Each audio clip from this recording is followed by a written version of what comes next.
Ciao a tutti, mi è arrivata in negozio questa semiacustica usata che dovrò controllare e approfitto per fare un'analisi insieme a voi.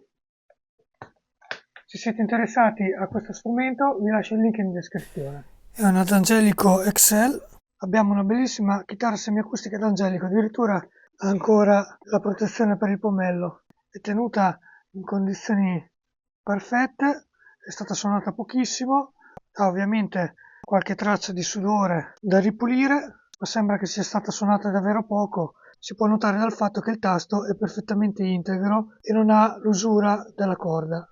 Completo di libretto, addirittura agli strap lock, infatti sono già inseriti di serie i regitracolla per lo strap lock, questo è da montare nella tracolla appunto.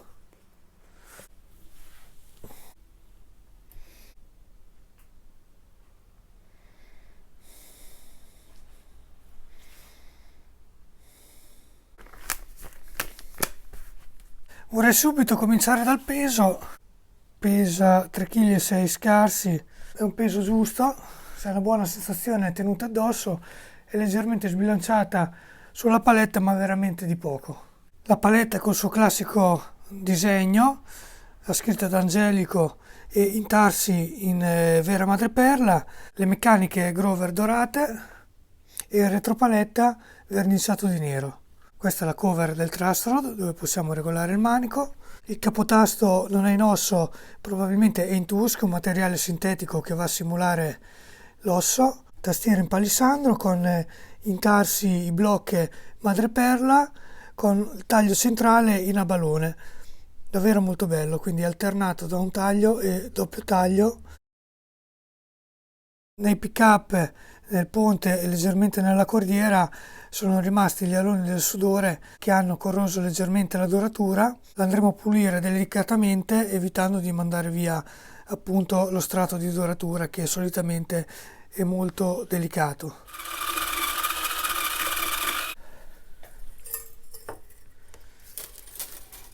Allora, la cordiera D'Angelico è una cordiera importante, abbastanza spessa, applicano questi gommini per l'appoggio sul body, sia oltre per non rovinarlo ma anche per le vibrazioni, perché le semiacustiche tendono ad avere tante vibrazioni sia sulla cordiera, anche il battipenna per esempio. Quindi qui andremo ad aggiungere un gommino qua sotto. Non ci sono le viti di rinforzo sulla cordiera.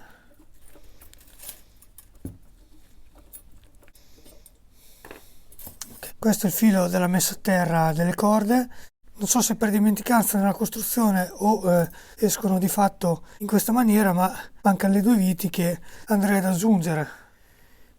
Abbiamo il top laminato in acero fiammato, molto bello, con questa tinta che tende tra l'arancione e il nocciola. Il ponte è molto stabile, non si muove per niente. Dei bellissimi pomelli in legno, volume, volume, tono e tono, e il selettore che lavora in diagonale, manico, tutti e due pick up e pick up al ponte, il battipenna tartarugato con il binding e purfling che riprende il motivo del corpo, il binding anche all'interno delle F. Da qui si può vedere che il top non è spessissimo e molto elegante. Ottimo è lo stacco tra il corpo e il manico che in questo caso è in 3 pezzi di acero con inserto in noce, con un tacco in acero per dare più armonia tra il manico a 3 pezzi e il body. Qui il manico a 3 pezzi secondo me è un'ottima scelta sia per la stabilità generale del manico ma anche per dare una maggior rigidità alla paletta. Sappiamo che questa è una zona molto sensibile e delicata, quindi si possono ottenere spessori anche più sottili.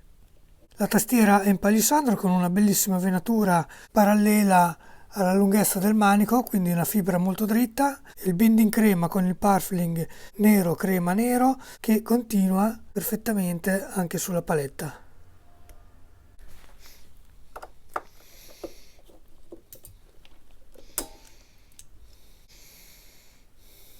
Sono i puff della Seymour Duncan, il cablaggio tra pick-up ed elettronica è per mezzo di questi spinotti, da cui si vede l'essenza del blocco centrale che è in acero.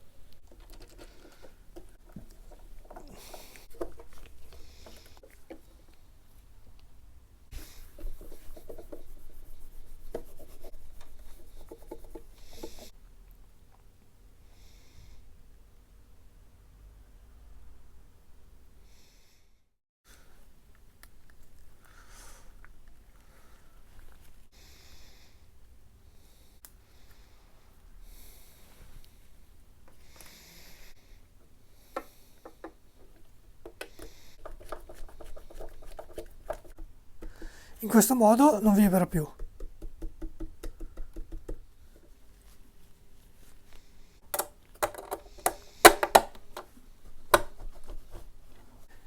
Il tasto è un medium jumbo e misura circa 2,7 per 1,2.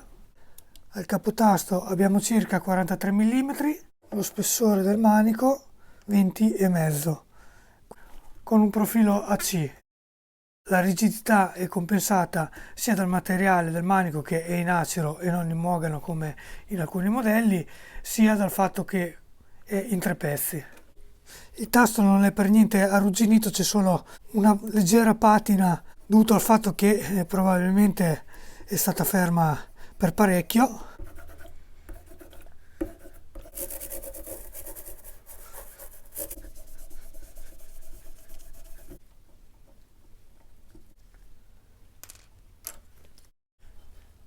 Qui abbiamo l'accesso a truss-rod, qui si vede perfettamente la parte centrale in noce con il bianco dell'acero. Le saldature sembrano ben fatte, sono i classici potenziometri made in Corea, mentre nei toni abbiamo i push-pull che splittano gli humbucker in single coil. Questo è un po' lento e lo andiamo a stringere.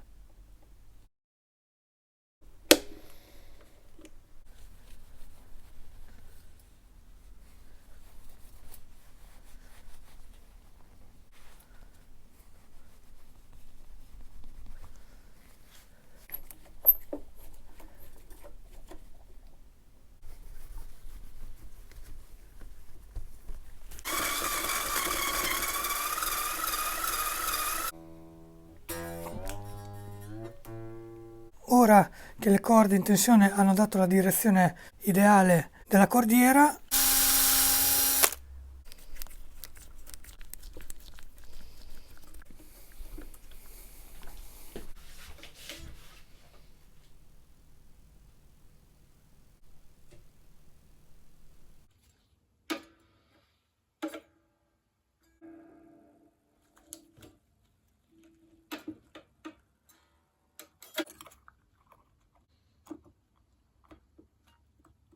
il sudore si rimuove tranquillamente con la crema di carne a uva, per poi gli darò una passata finale con il polish.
Ora la chitarra è pronta per essere esposta nel mio negozio. Se siete interessati vi lascio il link in descrizione del mio sito. Vi ricordo che se vi piacciono questi tipi di contenuti di mettere un like e di iscrivervi al canale per non perdere i prossimi video. Fatemi sapere nei commenti cosa ne pensate di questo strumento o un vostro parere sull'Angelico.